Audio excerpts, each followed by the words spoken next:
Good evening, everyone. My topic is all about Chapter 5, School Values. So, look at the picture. What is school values? So, school values is the values coming from the school. So, next is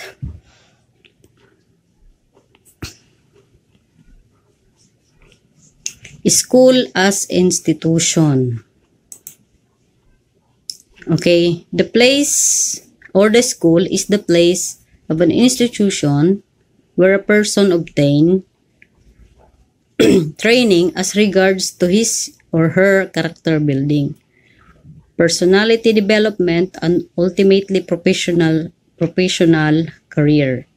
So when we say about this one, character building, that it means it is the building or the place that can change our character, our personality would be improved to ultimate professional career.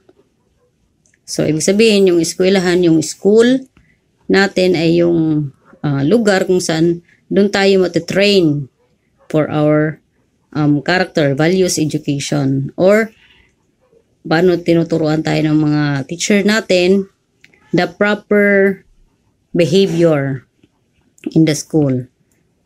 So, next is considering the time that the student at school, where the minimum is 13 years from elementary to high school with the implementation of K-12 program, plus another years of bachelor's degree of the total number of 17 years, considering the further that these years are spent during the formative years of the student concerned. Thus is the natural for him or her to acquire most of his values in life from the school, taking into consideration even more in the influence of his or her peers. Ibig sabihin nito, in education, or ang bata daw kuno, the student, considering the time. Ibig sabihin, mas marami ang oras ng bata sa school kaysa sa bahay nila. So, maraming influence ng school kaysa on their influence of their peers. So, ito yung kanilang implementation. Next is school as curriculum. So, the impact, however, of the school as an institution in the values formation of everyone largely depend upon the school curriculum excuse me, which prescribe the subject to be taken.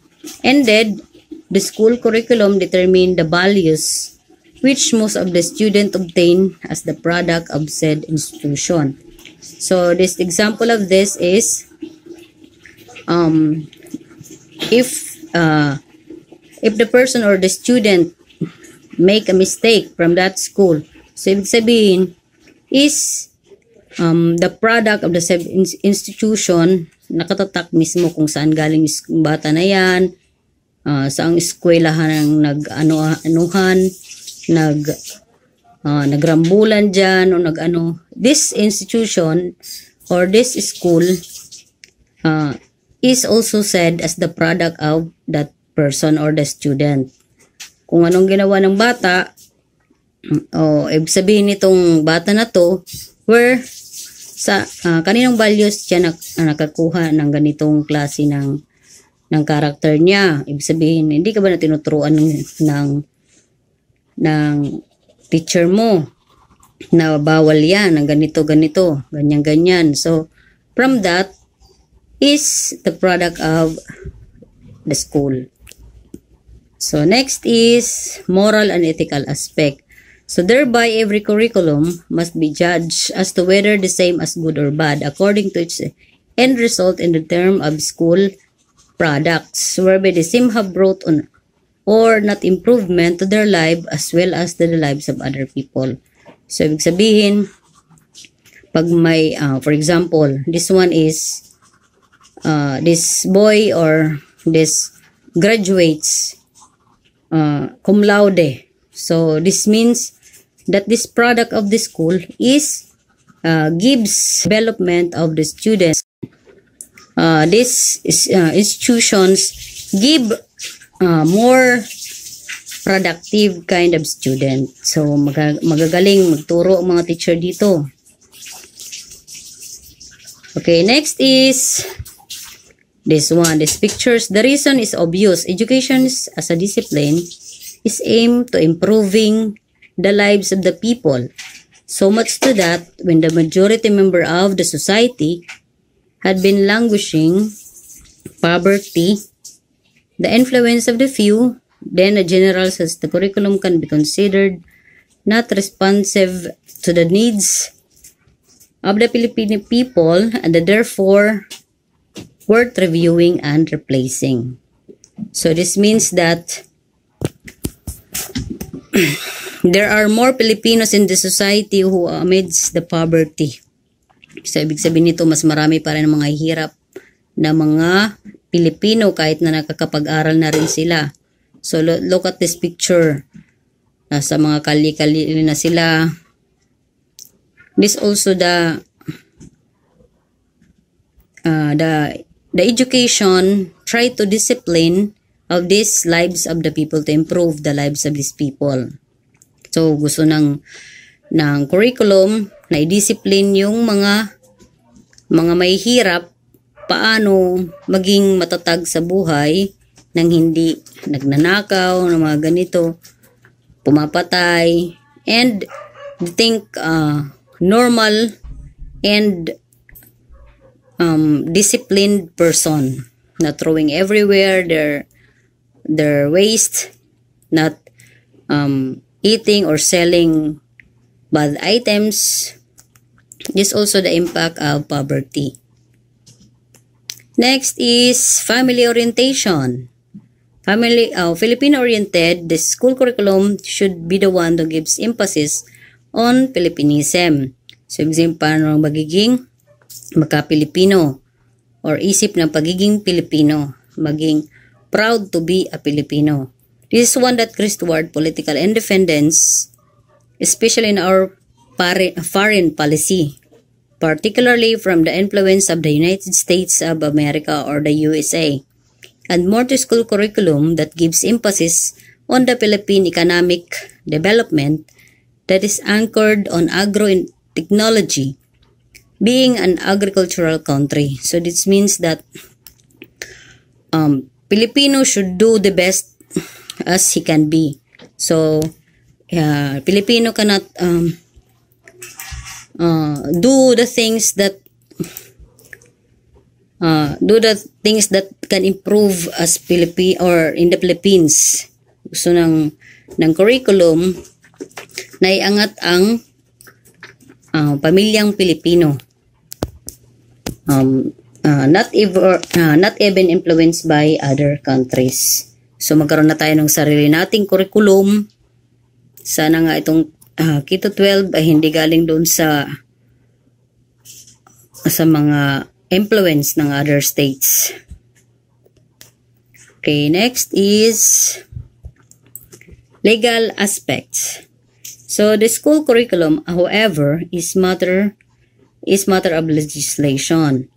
That means that our educational system is closely related by pertinent laws. Ibig sabihin, mayroon tayong laws na sinusunod, the school and the curriculum. Therefore, we cannot after anything outside the curriculum that is prescribed by law.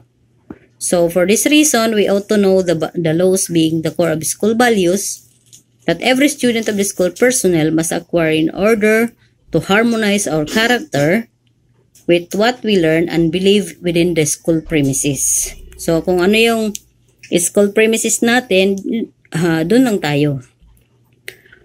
We cannot do otherwise outside our premises or the school. Hindi na natin yung work. So, it is prescribed by law.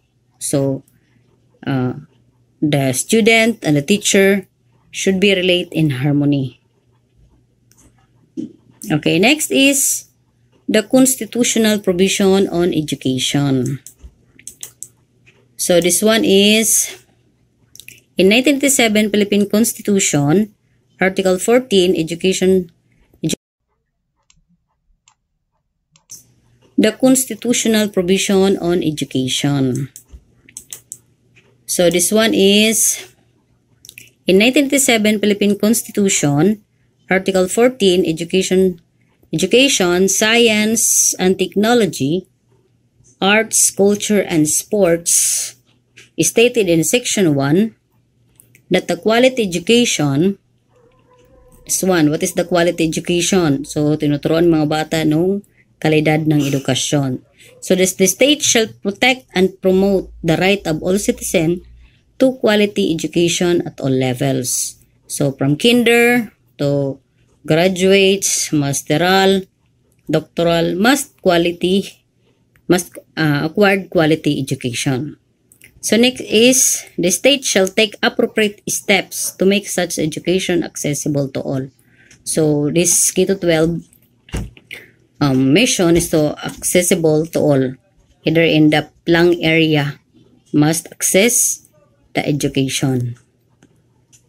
Next, the state shall establish, maintain a system and support a complete, adequate, and integrated system of education. So, kailangan daw maintain the system, the adequate and integrated system of education. Kailangan daw ma-maintain, ma-establish ang quality education. Next, establish and maintain system of pre-public education in elementary and high school levels. So, this means is free public education, from tuitions. Today, also the college, we have free education now on college. So, it is very good nowadays that the children can study even without money involved. Next is, without limiting the natural right, parents should rear their children. Elementary education is a compulsory for all ages of school age. So this means that education in elementary should be compulsory. So kailangan mo paaralin yung mga bata elementary. So high school is their choice. College, also the masteral and doctoral and so on and so forth. So from elementary, it should be compulsory in all the children of the school age na nasa tamang edad. Next is to establish and maintain a system. So, from this quality education, establish and maintain a quality system that have an scholarship grants.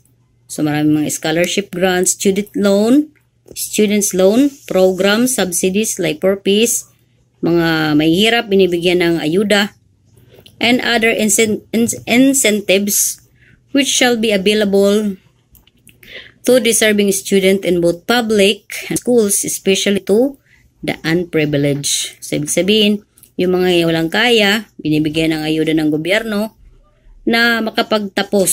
Grant scholarship, study now, pay later, student loan, mga subsidies, incentives. Who is in top 1, pwedeng makakuha ng 50 discounts. This also parts of the incentives. Next is encourage non-formal and indigenous learning system, as well as self-learning independent and out-of-school study program, particularly those that respond to community needs. So, in non-formal, yung mga far-flung areas, they have non-formal education. They teach adults who are not enrolled from elementary, hindi na nakapag-aral ng elementary, to high school and other and so on and so forth. So, they give non-formal education or indigenous learning system. Through their house, pwede rin yung mga nasa barangay. They also encourage to study. Next is provide adult citizen and establish an out-of-school youth with training in civics, vocational efficiency, and other skills.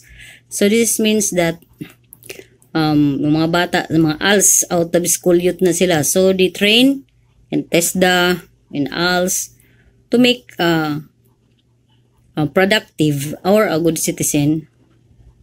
And the So this means that yung mga bata, mga ALS, out of school youth na sila. So they train in TESDA, in ALS, to make productive or a good citizen. And they teach vocational skills. Mga welders, like for example, tubero, mga chips, welding, soldering. This is also example of training. Computer technician. There are more with national competencies certificates. Next is all educational institutions shall include the study of Constitution as part of the curricula. Sabihin, in the school, we're going to teach the pupils love of the country. So, ibig sabihin, to be patriotism, not to love the other country. So, love our country. Love the Philippines. Next, they shall inculcate patriotism, respect for human rights, appreciation of role of national heroes. So, dapat yan alam ng mga bata. And the historical development of the country. Teach the rights and duties of citizenship. Strengthen the ethical, spiritual values. Yung pagtuturo sa mga sa ethical values that proper, the right and the wrong. Next is appreciation of the and the right of the duties of citizenship, pagka-Pilipino.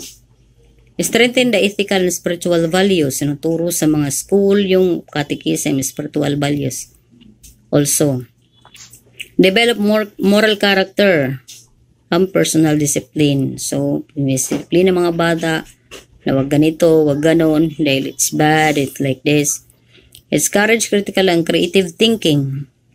Broaden scientific and technological knowledge and promote vocational efficiency. So, ibig sabihin, tinuturuan sila paano sila maging creative. Paano use the knowledge and technology. Pagiging computer technician, like this. Computer programmer. Next is at the option expressed in the writing of parents or guardian. So, religion shall be allowed to be taught in their children in wards or public elementary and high school within the regular hours by instructor designated or approved by the religious authority without additional cost for the government. So that this means that pwede daw ang religion mag-teach, allowed to taught in their children with the religious authorities. Halangang pwede. Without additional, hindi na pwede silang magbabayad the cost to the government. Okay, next is educational institution. So, lugar kung saan we can teach the education. The state recognizes the complementary rules of public and private institution in the educational system and shall exercise reasonable supervision and regulation of all educational institution. So, from this institution, the principals, the supervisors should supervise and regulate this educational institution. Dapat pupunta sila sa mga far-flung areas, land-based and what else is islands to support the education system. Next is educational institution, other than those established by religious group and mission boards, shall owned solely by citizen of Philippine corporation or association at least 60% of the capital which is owned by such citizen. So, may-ari daw ng school ay ang citizen. So, whatever happen in the school, for example, this one is pag nagkakasala tayo, for example, this we ought na Philippines So, kailangan require Filipino equity. Pagkapantay-pantay. The control administration of educational institutions shall be vested in the citizen of the Philippines. So, this is this. No educational institution shall be established exclusively for aliens. And no groups of aliens shall compromise more than 1/3 of the enrollment or any school. So, hindi na kailangan daw maraming 1/3. Hindi pwede na exclusively for aliens. This is not owned by the Philippines. This is in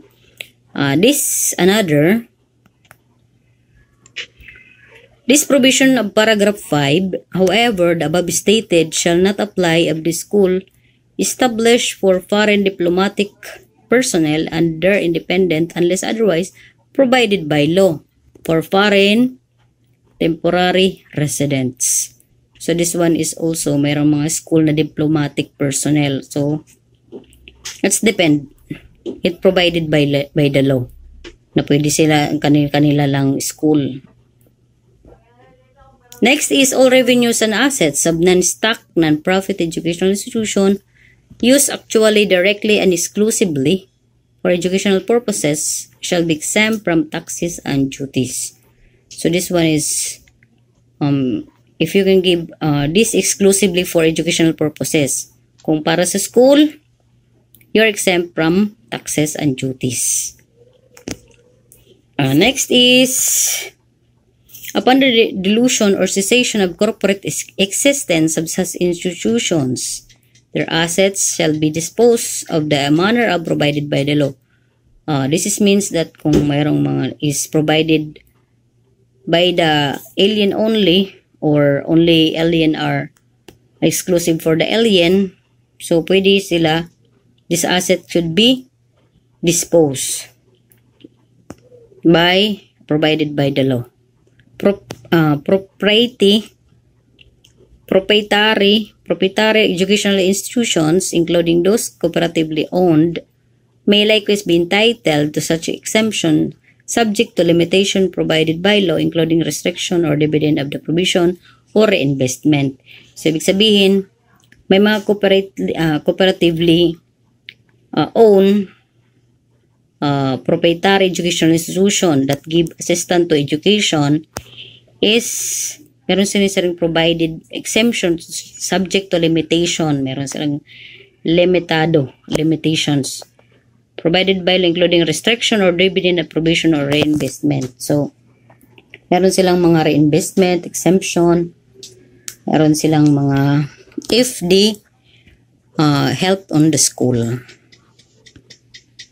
Next is subject to condition prescribed by law, all grant, endow, donation, or contribution used actually and exclusively for educational purposes shall be exempted from tax or tax-free. So, ibig sabihin nito, if you donate to the school, it will be tax exempted. Thank you for the donators, mga donors. This imposed on Brigada Eskwela. Next is academic freedom. The state shall take into account regional and sectoral needs and conditions and shall encourage local planning in the development of regional policies and program. So, this is also encourage to educational policies and program. The state shall take into account the regional and sectoral needs. So, ang gobyerno daw ay tumutulong for educational policies and programs. Okay, next is the school purposes. So, academic freedom shall be enjoyed in all institutions of higher learning. So, academic freedom. So, pwede kang pumili ng kung anong gusto mong maging paglaki, or what you want to be, or what is your ambition in life. Pwede kang pumili kung anong gusto mong academic for your schools, saan ka mag-aaral, anong gusto mong kurso. Anything that enjoyed your institution in higher learning. Next, every citizen has the right to select a profession or course of study subject to fair equitable admission, and academic requirements. So, this one also is important. So, every citizen of the Philippines shall have the right to select a profession. Ayan, pili ka ng profession mo. Course to study, subject to fair, anong gusto mong maging doktor, sige, gora. Next, with reasonable and equitable admission. Next is, the state shall enhance the right of teachers to professional advancement. Non-teaching academic and non-academic personnel shall enjoy the protection of the state. This is also the part. Next is, the state shall assign the highest budgeting priority to education and ensure that teaching will attract and retain its rightful share of the best available talent through adequate remuneration of other means of job satisfaction and fulfillment. So this one is like today's pandemic, the government or the state shall do the priority for budgeting to education. Bigyan ng education budgeting. For example, this seminars on webinar seminars to ensure that teaching would be satisfaction and fulfillment. Next is language. The national language of the Philippines is Filipino. It shall be further developed and enriched on the basis of existing Filipino and other languages. So, Filipino ang ating language. Di tayo banyaga, tayo yung mga Pinoy. Next, subject to provision of law. As the Congress made deem appropriate, the government shall take steps to initiate and sustain the use of Filipino as the medium of official communication and as a language of instruction in educational system. So, Filipino daw ang ating ituturo as part of medium of educational system. Next is regional languages. For purposes and communication and instruction, the official language of the Philippines are Filipino, and until otherwise provided by law, English. So, pwede yung English.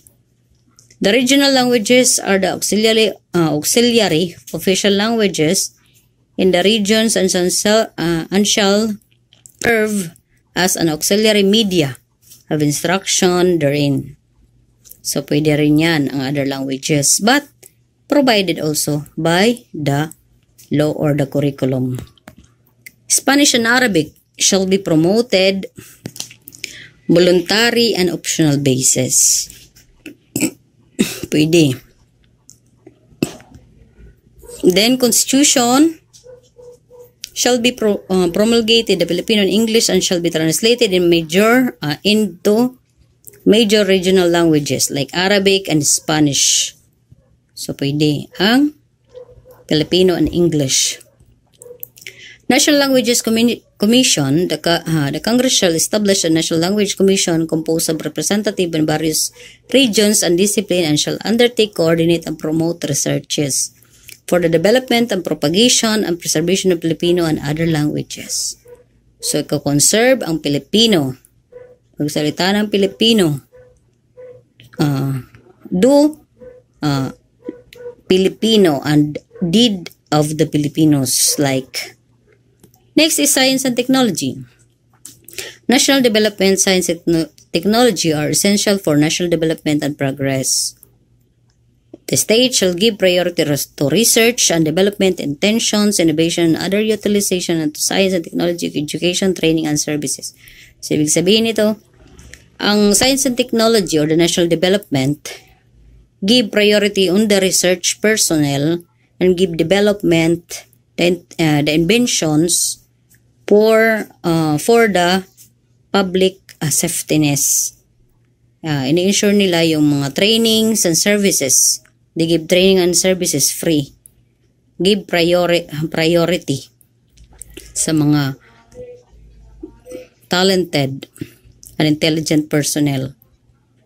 Next is, it shall support indigenous, appropriate, and self-reliant scientific and technological capabilities and their application to the country's productive life.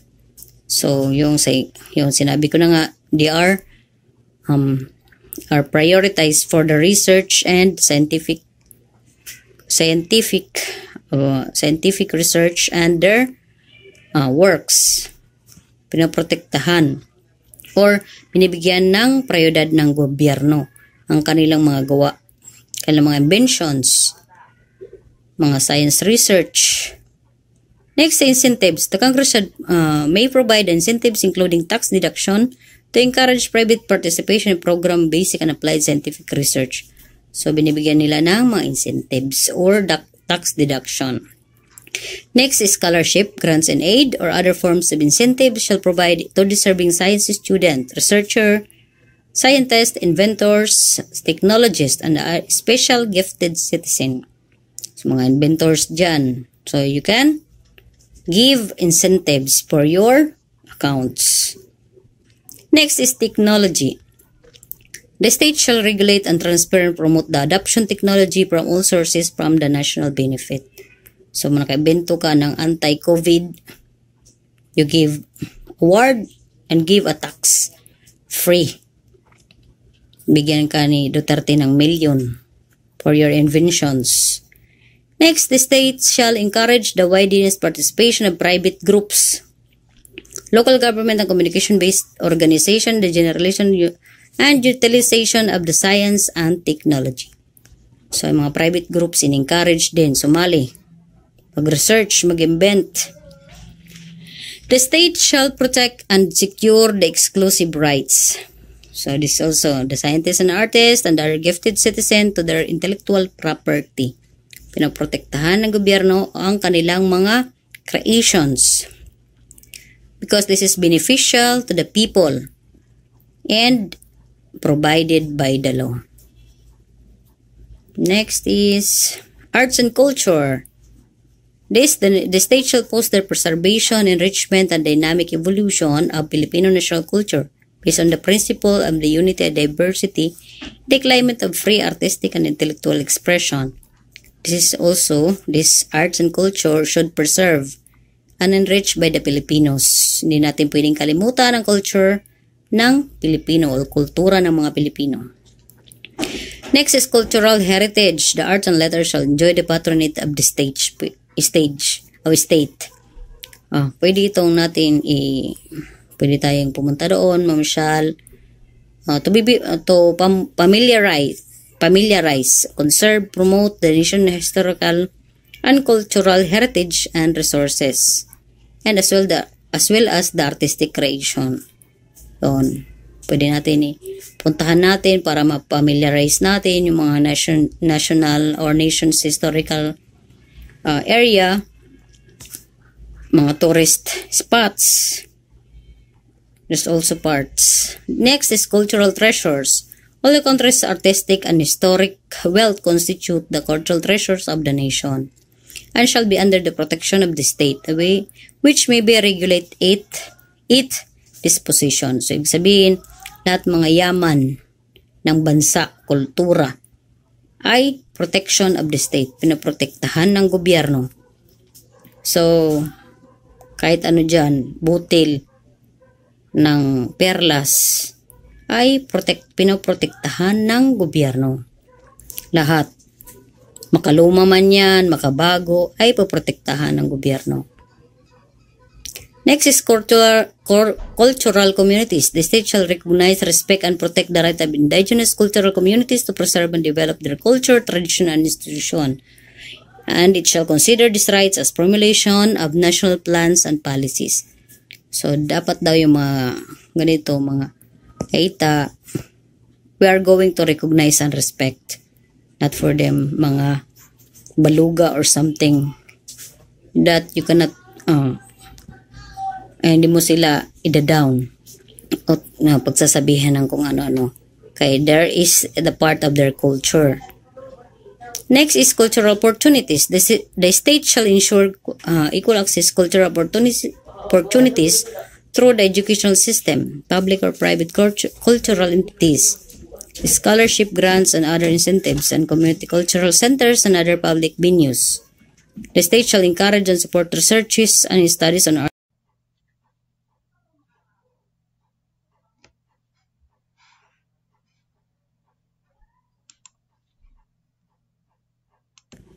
also. Next is sports. This teamwork. The state shall promote physical education, encourage sports program, league competitions, and amateur sports, including training for international competitions to foster self-discipline, teamwork, and excellence for the development of the health and alert citizenry. So this sports, the Philippines should promote physical education for the pupils, from kinder to college and so on to pastoral, should improve and promote physical education. Next, all educational institutions shall undertake regular and special activities throughout the country in cooperation with athletic clubs and other sectors. So, ipopromote daw natin yung mga pang-sports. Next, quality education. So, before it was IMNAT, National Medical Admission Test, sabi nila it would violate Tablarin versus Gutierrez. But the Supreme Court level fact have ensured the quality education, it's not the violate the Constitution, ang pag-take ng exam. Sabi ng iba, it also nagbabiolate daw ito ng rights of the citizen. But the state or the curriculum of the quality education does not tell that does not violate the Constitution. It is make sure the competence of the future medical practitioner. Yun daw ang pinaprotektahan. Paano maging competence ang isang doktor. Kailangan daw mag-exam. Academic freedom for institution. So, pwede daw ang bata is whether they can be enrolled in this school, pwede makagraduate, graduation honor, or failing grade. Pwede daw ng school. Academic freedom for institution. Next is, according to PISA resolution, accountancy licensure examination is prohibiting from attending the review class or briefing conference is also a violation of academic freedom. So, hindi pinapayagan mga accountancy licensure na examiner na mag-attend ng mga review. The next is academic freedom of the faculty. So, this is also the freedom of the teacher or research worker in a higher institution of learning to investigate and discuss the problem of his science and express his conclusions, whether through publication or instruction of student without interference from political or ecclesiastical authority, or from administrative official of institution in which he is employed. So, pwede daw siya mag-aral ang mga teachers. And, without interference by political, hindi pwede daw anuhan ng mga politiko and mga nasa mga religious groups. Next, it was held by the school and freedom whom to admit. Pwede daw ng school, freedom who will be admitted the pupils, who will be expelled, will be suspended in the class, pwede daw. It was the institution. Academic freedom of educational institution. So, educational institution has the freedom to determine who may teach, kung sino tuturuan, what may be taught, ano ituturo, how it shall be taught, paano ituro, and how may be admitted to study. So, paano daw niya ay admit ang pag-study. Next is academic freedom, which never meant to unbridled license. So, it is believed that their student exposure is not appropriate the efficiency in the IT course. Influence by in questioning shares application for tuition fees increase. So, pwede daw magtanong, bakit daw nag-increase ang tuition fees? So, this is also. Thank you and have a nice day.